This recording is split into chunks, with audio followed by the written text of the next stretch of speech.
Hi Best Buds, it's Cathy with Cathy's Garden, and I'm so happy that you've joined me today. Today we're going to be making a scrappy flip book, no-sew, removable papers, and we're going to be using Tim Holtz Wallpaper Scraps. This is how mine has turned out. I think it's adorable.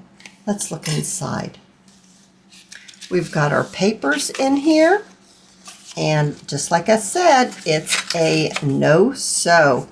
And you can take the papers out and you can place new papers in once you have completely filled your little flip book. It's ideal for Happy Mail, to pop into a journal, to pop into your satchel to give as a gift. And we're going to make one together. So let's begin. I have a piece of coffee dyed cardstock.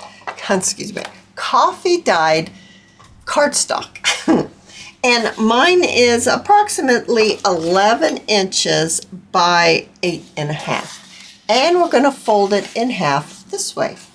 So give it a nice crease. I'm going to line it up here. And then creasing it, bringing in my bone folder. Just like that.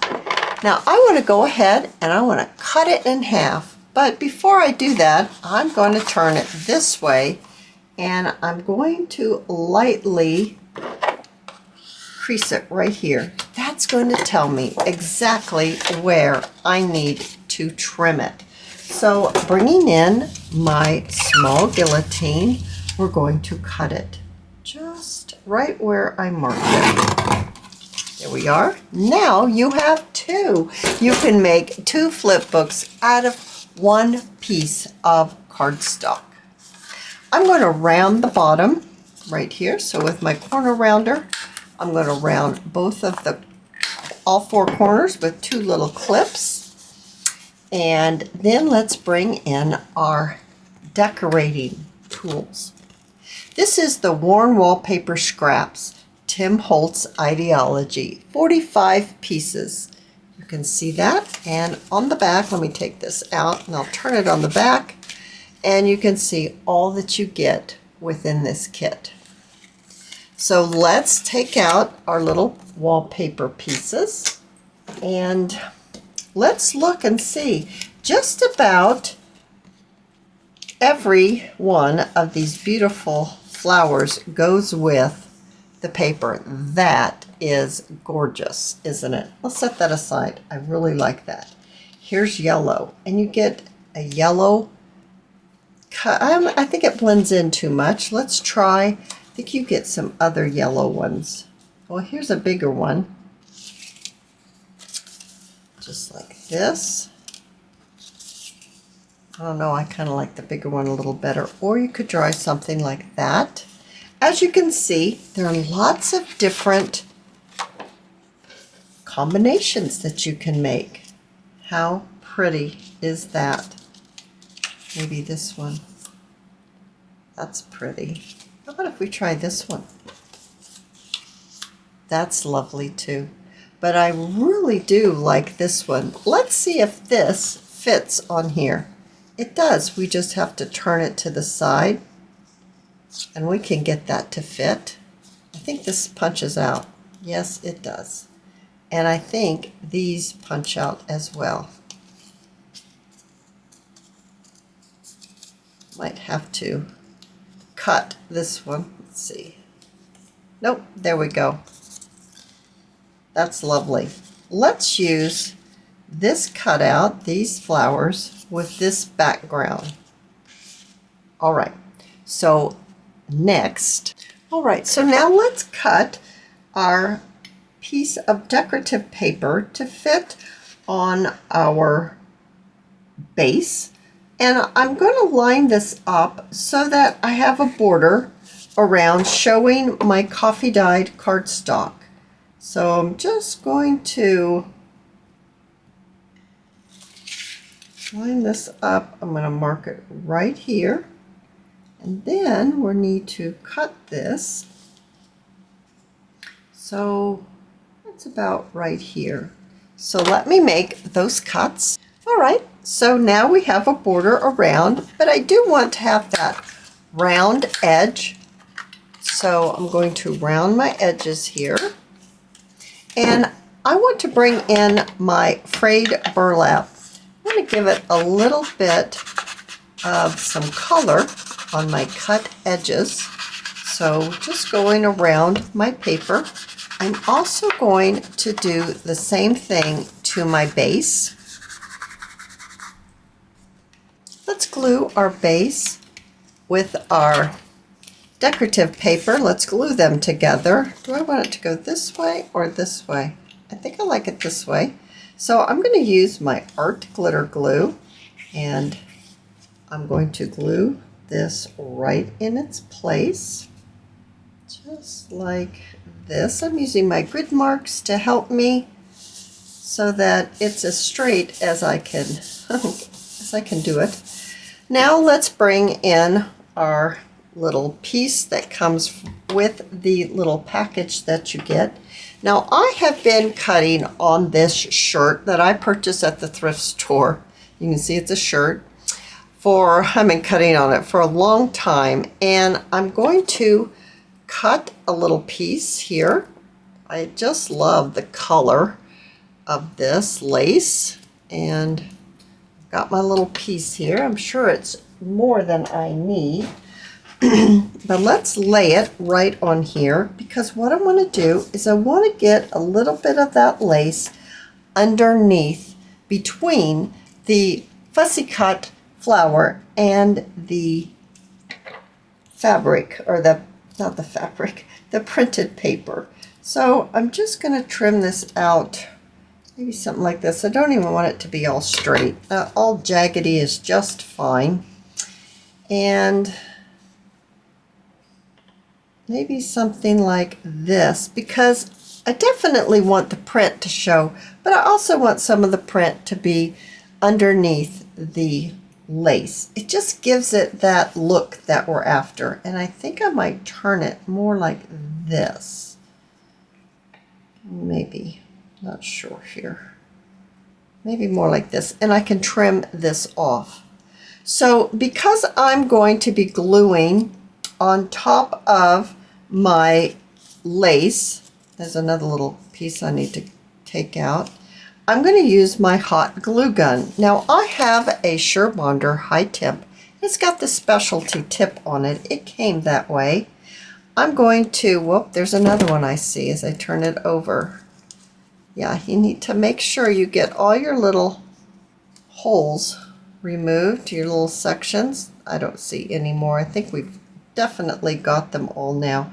I'm going to turn this to the side. Before I glue it down, I'm going to bring my dish in with some of these labels. And these labels are Chapter 1 papers. They have a kit that has labels, and that's what these are. That's really pretty. I like the fact that it says Paris on it. Here's a small one. Here's one that's a little different shape. That's not bad. Can I tuck that up underneath there like that? Let's see. Maybe, can I do this? Oh, I like that a little bit better. Let's see here.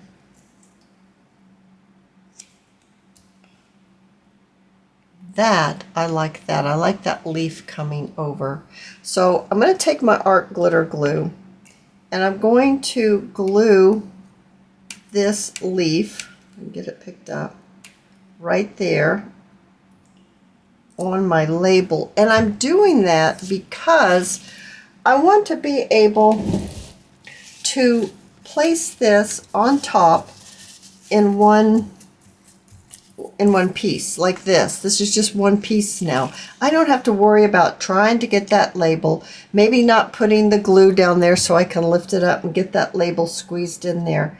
I think I'd like to do it this way. All right, and I think I need to place it like this. I want to get that leaf on. I want to get this bud on. Maybe something like that.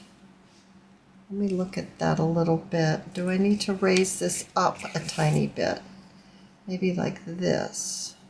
Now let's try it. So you just work at it to look at everything. Look at the top, look at the side. Look at how everything relates to each other until you get it just the way you want it. I think that's just the way I want it. And I'm actually going to do it this way. I'm going to hold it tight and I'm going to add some glue underneath here and then press it down. Then I can go back and add some more glue.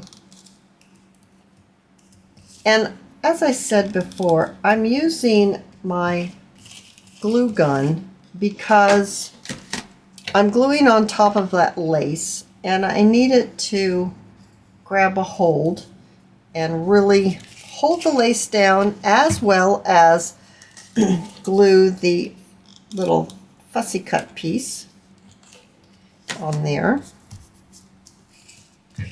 Alrighty. I'm going to add a little bit of glue right here. There we go. What is that bump for? Why is that such a big bump right there? I do not know why there's a bump there, but it doesn't matter. It won't bother anything. Huh, okay. I question what's going on under there. Alright, so I'm just kind of jaggedy cutting it. I don't really want it to be straight or anything like that. That looks great. Doesn't that look very shabby chic? I love it. All right, so we've got that in place. Next, we're going to make our papers for inside of our paper pad. And I just dropped one of my papers. I'm going to use a page that's lined book page that's been coffee dyed, and I'm going to fold it in half the long way, and then I'm going to fold it in half again the long way. So now it looks just like this. I'm going to do the exact same thing to my copy paper that I have coffee dyed. Folding it this way, and then turning it and folding it this way.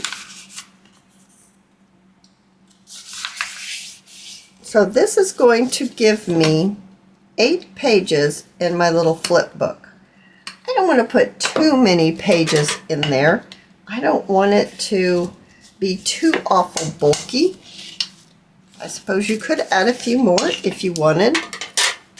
Now I need to remove the fold right here. So I'm going to do that by bringing in my little guillotine and just cutting off the edge.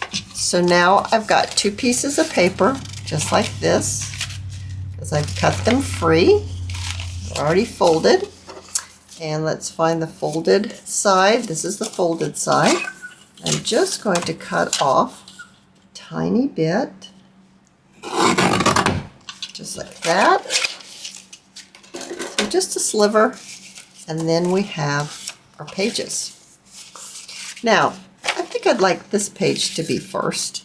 Then I would like, my lines kind of disappeared when I coffee dyed this one. Some papers, they disappear, and some papers, they don't. I actually found that Dollar Tree lined loose leaf book pages don't run so much, and I really like the color. All right, so I placed them all together. I'm going to stick them in my book, and I'm going to look and see.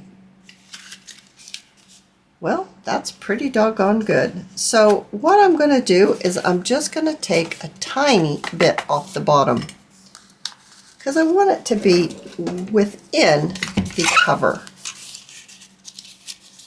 So placing these in here, and I'm just cut off just a tiny bit. As you can see, I'm going to bring in my corner rounder and I'm going to round off the corners right here. And just for a little bit, I'm going to, a little bit of color, I'm going to run my sponge around the edge just a little bit. It just adds a little bit. It takes off that, I I don't know, that look that you get when you cut off the edge of the paper. All right, so opening it up, I'm going to bring in my book. Make sure that the front is going to be on the front. And placing my papers in like this, I'm going to use a paper clip. I'm going to clip it closed. That one's kind of loose. It wasn't very tight, so I think I'm going to trade it out for one that's tighter. And I'm going to put 2 in. I'm going to do it on this side too. Now I'm going to bring in my punch, and I know I say the word and then people say that's not how you say it, so I'm just going to show you. This is what I'm using. I'm going to use my larger hole right here, and I'm going to place it all the way in. There's a stopper, and only will go so far. Make sure that you are at the crease. So I'm going to highlight this so I can see it better and you can see it. So you're going to really place your hole. You can see it through the hole right here. You can see your line, and make it as even as you can and give it a punch, and then go to the other side and do the exact same thing. All right, so now we've got our holes punched, and I grabbed some Sari silk. Now this Sari silk's from Crimson Heart Studios. I thought at first I'd use the white. The white's nice, but look at what happens when we bring this color in. It just goes pop. It really, really energizes this whole thing. So let's take one end and go through the hole, all the papers, because you paper clipped it, so it's not going to go anywhere. And do the other end and place it through, and then pull them through and even them up. Checking here, I like how that looks. And then I'm going to close it. Alrighty. And I'm going to remove my paper clips. I won't need those anymore. I put a big one on just so it holds it closed, because what I need to do is I need to tie a bow right here. Makes it easy if you want to change out your papers.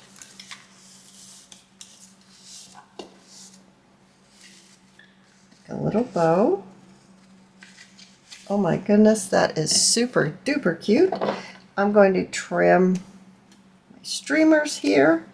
Now, in my dish right here, I have some,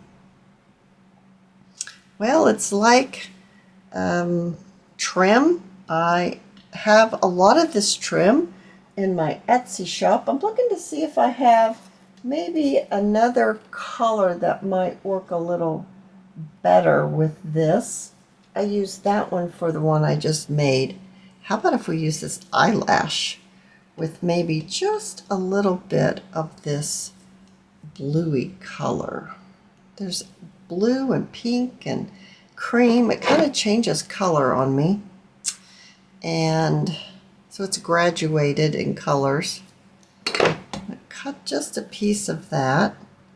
And I'm going to cut a piece of this.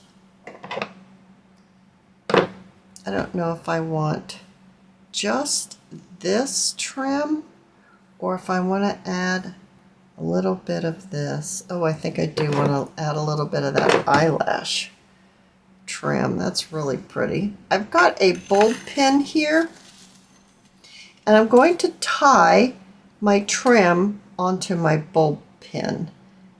That just might take me a second, or maybe not. Maybe I can do it without, yeah, it's going to be fine. I can get that on there. Okay, so I just tied it on. There we go. Now I've got some of these glass beads, and I think it's a really nice color. And I just want to add 3 of these beads right here.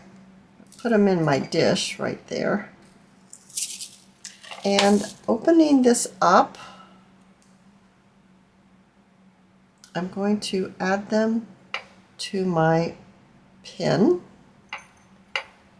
Slip right on nicely. Then, with my bulb pin open, I'm going to go through the center of my knot for my bow. I can get it in there.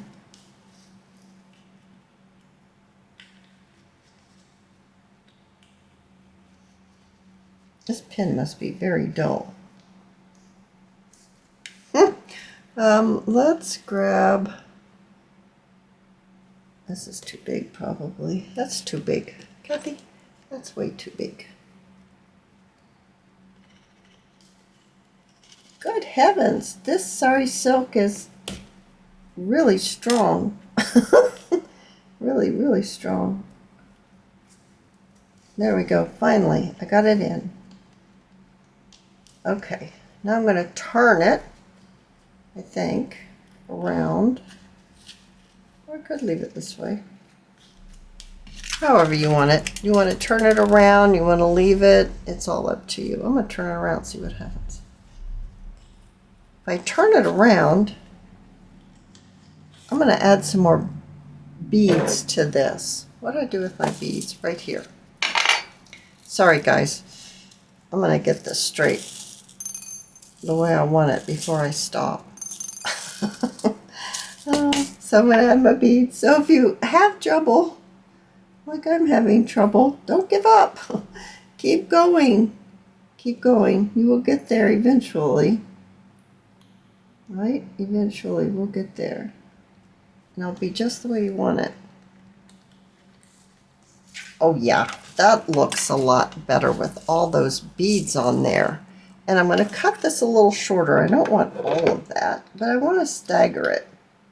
So I'm going to cut these at different lengths to get the look I want. Oh my, isn't that pretty? Now, this one stays closed really well. This one, it didn't stay as closed. Let's take it off. Maybe it does now. Maybe it's just that special time. I absolutely love them. They're fun to make. They're easy to make. They're great to have on hand for maybe a little gift to pop into your satchel or to add to your junk journals. If you've enjoyed this video, please give me a thumbs up. I invite you to subscribe to my channel, and I'll see you in my next video. I'll see you there, guys. Bye now.